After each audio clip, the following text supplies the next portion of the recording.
Vamos ficar sabendo o que vai acontecer no capítulo desta quinta-feira, 8 de dezembro da novela O Rei do Gado.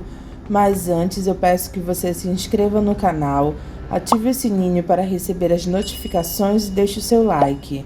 Jeremias diz para Marcos que ele gostaria muito de conhecer as fazendas dele, até mesmo para ele aconselhar ele dessa história de abandonar a criação de gado de corte, para entrar nessa aventura do leite. A falsa Marieta diz que ela gostaria também de conhecer. Marcos diz preocupado: conhecer as minhas fazendas? Jeremias faz com a cabeça, querendo dizer por que não. Marcos diz: claro, eu gostaria muito que o senhor conhecesse as minhas fazendas, mas é que não é muito fácil. Jeremias diz que se estiver alguma pista de pouso por perto, ele pode ir com o avião dele.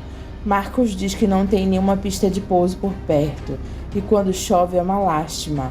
Jeremias pergunta em que região é que fica. Se for por perto, eles podem ir a cavalo.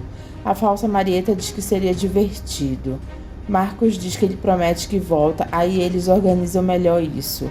Jeremias diz para Marcos que ele não quer que ele faça bobagem. Marcos diz que ele estava com tanto medo de vir falar com ele e de repente... Jeremias diz que ele gostou muito dele. Os dois se dão as mãos. E Marcos dá um beijo no rosto da falsa Marieta, dizendo que foi um prazer conhecer ela. Ela diz para ele voltar logo. Ela diz para Jeremias que ele gostou de Marcos, né? Jeremias pergunta se ela não. E ela diz que Marcos é interessante. Jeremias diz que Marcos não é um pé rapado como o Dr. Fausto. Bruno chega na fazenda dando uns presentes para Luana. Luana pergunta o que é, e Bruno manda ela ir ver no quarto dela. Zé do Araguaia diz para Bruno que Luana estava ansiosa pela chegada dele, parecendo até noiva quando o noivo foge do altar. Bruno pergunta o que ele está querendo dizer e manda ele desembuchar logo. Zé do Araguaia pergunta para Bruno se ele sabe o que ele está fazendo com Luana. Bruno diz que ele não está fazendo nada demais. Zé diz que ele trouxe até presentinho para ela. Bruno pergunta qual é a preocupação dele. Ele pode saber? Zé diz: nenhuma, patrão, eu só estou falando. E Bruno diz que ele já está falando demais. Zé diz que Luana não é como as sirigaitas que ficavam na janela jogando flores para ele como aquelas cocutelas da vida. Bruno diz que ele não foi lá para se aborrecer. E Zé diz que Luana está apaixonada por ele. Bruno fica pensativo. Ana diz para a Luana que é muito bonito o vestido que Bruno deu para ela. Eu nunca tive um vestido desse, Luana. E ela diz que ela nunca esperou por isso. Ana manda ela vestir para ver se serve. Ô diacho, será que o senhor Bruno Mezenga escolheu isso sozinho ou contou com a ajuda de alguém para escolher com ele? Luana diz como é que ela vai saber. E Ana diz que ela conhece bem Bruno e que ele não é homem de escolher roupa para mulher, não. Isso eu tenho certeza. Luana diz: será que ele escolheu para mim? Luana fica cheirando o vestido feliz da vida. Bruno diz para Zé do Araguaia não vir com lição de moral para cima dele, porque ele não tem competência para isso. Zé diz que ele não está entendendo do que ele está falando. Das coisas que você está querendo me dizer e que eu não quero ouvir. Eu continuo não entendendo o que o senhor está falando, patrão. Bruno diz que ele não precisa nem entender. Basta ele ficar calado e prestar atenção em cada palavra dele. Mas então fala, patrão. Eu quero que o senhor fique sabendo que essa moça, a Luana, vai ser dona dessa casa. Zé do Araguaia pergunta para Bruno se ele endoidou. Dona de que jeito? Bruno diz que de hoje em diante Luana vai dormir na cama dele. Zé do Araguaia fica olhando para Bruno espantado. Ana diz para a Luana que ela ficou linda com o vestido. Luana se olha no espelho e diz que a cara dela está feia. Ana manda ela não falar besteira. Zé do Araguaia diz para Bruno que ele é quem manda. Bruno torna a repetir que Luana será dona dessa casa e ele gostaria de pedir para ele e para a dona Ana que tratasse Luana com respeito. Zé diz que eles sempre trataram ela com respeito. E Bruno diz que agora o respeito tem que ser diferente, porque agora ele está mudando o rumo da vida dele. Zé pergunta para Bruno se ele vai se amigar com Luana. E ele diz que não gosta dessa palavra e que nessa casa Luana será a mulher dele. Luana aparece vestida com a roupa que Bruno deu para ela e ele fica olhando para ela com um brilho nos olhos. Marcos chega em casa e conta para Lia que ele foi atrás do paradeiro de um dos Berdinazzi, o tio deles, Jeremias.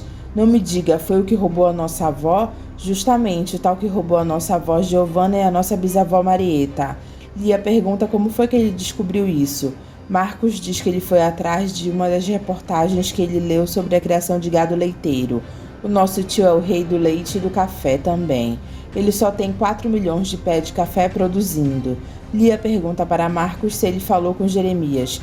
Mas é claro que eu falei, mas eu me apresentei com outro nome. Lia diz que ele é maluco. E Marcos diz que ele não é maluco, ele foi vivo, isso sim. Você precisava ver o carinho como ele me tratou. Claro, se eu tivesse me apresentado como mezenga, ele teria me expulsado de lá a pontapés. O cara é podre de rico e ele não tem filhos, só tem uma sobrinha que todo mundo diz que é uma vigarista, que está levando ele no bico para ficar com toda a herança dele.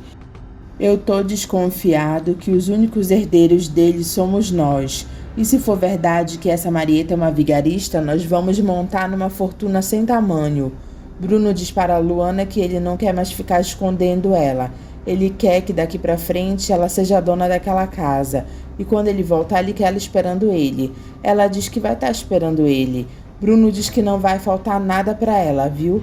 Luana diz que não está faltando. E Bruno diz que ele quer que ela esqueça os sem terra e tudo que ela sofreu na vida dela. Luana diz que ela vai esquecer e Bruno diz que ele gosta muito dela e que ele quer fazer dela uma rainha. Luana diz que ela não quer ser uma rainha, ela só quer estar junto dele. Os dois se beijam e Dona Ana fica de boca aberta ao ver os dois juntos. Regino diz para Jacira que muitas pessoas morreram dos dele na invasão que eles tentaram fazer. Vai ver que alguns dos nossos puxou o estilingue e responderam com bala. Eu sempre falo que as invasões têm que ser pacíficas, sem armas, porque a gente tem que ir com a cara e a coragem, confiar na justiça. Que justiça, homem? Você endoidou? Regino diz que uma hora a justiça tem que funcionar. Ela diz que ele vive sonhando, e ele diz ou então eles vão ter que se armar de verdade. Aí eles põem fogo de vez nessa história. Ela diz que aí eles vão acabar debaixo dos 7 palmos da terra que eles estão querendo plantar. Ele diz que aí vai se resolver de vez a história da reforma agrária, porque não vai ter mais sem terra para expulsar. Jacira pergunta se ele não anda falando essas besteiras por aí. Ele diz que não, porque ele não é maluco. Regino, nós vamos poder ficar aqui. Não me diga, homem de Deus. Foi ordem do juiz, olha só a festa que está lá fora. Jacira fica feliz da vida e diz para Regino que eles conseguiram. Ele diz, eu sei, Jacira, e os dois se abraçam. Jacira diz que agora ela quer ficar lá para sempre, construir a casa deles, criar o filho deles. Regino diz, tá certo, você fica e eu vou seguir em frente. Jacira olha para ele assustada pelo que ele disse e diz, eu ainda vou perder esse homem. Ela pergunta para Regino se ele já marcou o pedaço de chão deles. O que é isso, Jacira? A gente nem tomou posse dessas terras direito? Pois então, se você tiver direito de escolha, pega o pedaço que tem água. Ele diz que isso eles vão sortear. Ela manda ele tirar o que vai ser deles e sortear o resto. Ele se vira e diz que nem sabe se ele vai entrar no sorteio. Então você arranja outra mulher. Regino pergunta se ela está falando sério. Ela diz que está. Ou eles ficam lá, ou então está tudo acabado. Ele fica olhando para ela assustado. Marcos diz para Lia que se a mãe deles tiver outro homem, ele mata o desgraçado. Deixa de besteira, Marcos. Liliana chega na hora e pergunta para Marcos se ele já arrumou um emprego. Marcos diz que não arranjou, está difícil. E Liliana diz que ele arranjou sim, de assessor do pai dela lá em Brasília. Lia diz que é verdade. Marcos pergunta do que elas estão falando. Liliana diz que ela já tomou a liberdade de falar com ele e ele gostou da ideia. Ele já até falou com seu pai e se você quiser já pode ir para Brasília amanhã mesmo que ele vai estar te esperando. Marcos se aborrece e diz, não, mas essa... Lia diz, essa sim, ou você vai querer passar o resto da vida vagabundando por aí. Além do mais, ser assessor de um senador da República não é uma boa? Pode até ser, mas o que eu vou ter que dar em troca? Olha, Lili, esse papo de casamento fajuta eu já até tirei da minha cabeça, viu? Eu nem cheguei a considerar essa sua proposta. Se você quer saber, isso é uma palhaçada sem tamanho. Marcos pergunta se o senador sabe que ele é o pai do filho dela. Liliana diz que o filho dela não vai precisar de pai e que uma coisa não tem nada a ver com a outra. Se você quiser um emprego, apresente-se em Brasília, senão pelo menos liga para o meu pai agradecendo com licença, que eu vou embora. Lia diz que ele poderia ter pedido pelo menos para ela ficar. Marcos diz que agora ele não tem mais nada com a Liliana e que o filho que ela está esperando ele não sabe se é dele. Lia diz para ele não dizer uma coisa dessas, porque a Liliana sempre foi gamada nele. Mas agora eu estou com a cabeça em outra, na tal vigaristinha Marieta, que ela me balançou. Jeremias diz para Fausto que ele não se conforma com o sumiço do Olegário. Eu já falei, ele deve ter ido para os Estados Unidos atrás do filho dele. Jeremias diz que ele não foi, não. Fausto pergunta como é que ele sabe. Jeremias diz que o Olegário nem descontou o cheque que ele recebeu do acerto de contas. A falsa Marieta pergunta como é que ele sabe disso. Se há uma coisa que eu sempre cuidei na minha vida, Marieta, foi os saldos da minha conta bancária. O Olegário nem descontou e nem depositou o cheque dele, porque não apareceu aí na compensação. Fausto é cara de pau e diz que ele também começa a ficar preocupado. Jeremias diz que já está preocupado faz tempo. Ele está até pensando em colocar a polícia nessa história. Você, doutor Fausto, vá até a cidade e me traga o delegado aqui. Eu quero falar com ele. O que está acontecendo, doutor Fausto? Ele diz que não sabe. Como é que ele pode saber? Ela pergunta se ele não fez nenhuma besteira. Ele pergunta se ela está ficando maluca. Você estava muito preocupado com o Olegário. Fausto diz, ué, você não estava? Ela pergunta se ele matou aquele infeliz. Fausto mente diz que ele não seria maluco de fazer uma besteira dessas, mesmo porque ele poderia comprometer ela. Ela pergunta, como assim me comprometer? Ele diz que, desconfiado como ele estava, o Olegário representava um perigo para ela. Um sujeito que estava disposto a tudo para provar que ela é uma impostora. Ela pergunta o que tem a ver isso. E Fausto diz que se alguém deu fim ao Olegário ou foi ela ou foi amando dela. Aonde você está querendo chegar? Fausto diz que eles estão junto nisso e manda ela ficar quietinha no canto dela. E para ela não se intrometer. Jeremias aparece e pergunta o que eles estão discutindo. Fausto mente e diz que eles estavam falando sobre Marcos e diz que ele acha que ele foi muito ingênuo ao receber Marcos com tanta atenção. O que você está dizendo? Você trouxe ele aqui? Fausto diz, pois é, mas eu fiquei atento. E Jeremias pergunta, como assim? Fausto diz que ele desconfiou de Marcos. E ela pergunta do que ele desconfiou. Pelo jeito de falar, pelo jeito que ele me abordou no restaurante da cidade, pelas perguntas que ele me fez ao seu respeito, quando ele me pediu que eu arrumasse para ele uma entrevista com o senhor. Jeremias pergunta o que tem.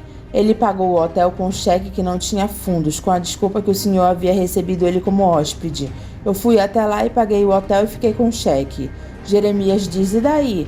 Como é mesmo que ele disse que se chamava quando se apresentou aqui? A falsa Marieta diz que ele falou que era Marcos Rezende Bernardo. Fausto diz, pois ele mentiu, e mostra o cheque para Jeremias, que olha o cheque e fica irado. Ele diz, não é possível, ele assina. A falsa Marieta pergunta, assina o quê? E Jeremias diz, Marcos Mezenga. Parece que o senhor ficou muito chocado com tudo isso. Jeremias diz que ele ficou e ele não entende porque Marcos chegou lá desse jeito, inventando o nome e mentindo. Ela diz que deve ter sido por medo. Medo do quê, se eu nem sabia que ele era o Mezenga? Ela pergunta se ele tivesse desconfiado ou imaginado. Jeremias diz que ele nem sabe o que teria feito. Ela pergunta se o tempo ainda não apagou esse ódio todo. O ódio é que nem erva daninha, filha. Você enterra ele aqui e ele brota de novo ali diante. Ela pergunta se Marcos aparecer lá de novo agora, que ele já sabe quem é ele. Eu capo maledito. Marcos liga para o senador Caxias e pergunta que história é essa de emprego. Se é para trabalhar mesmo ou é para viver na flauta como ele.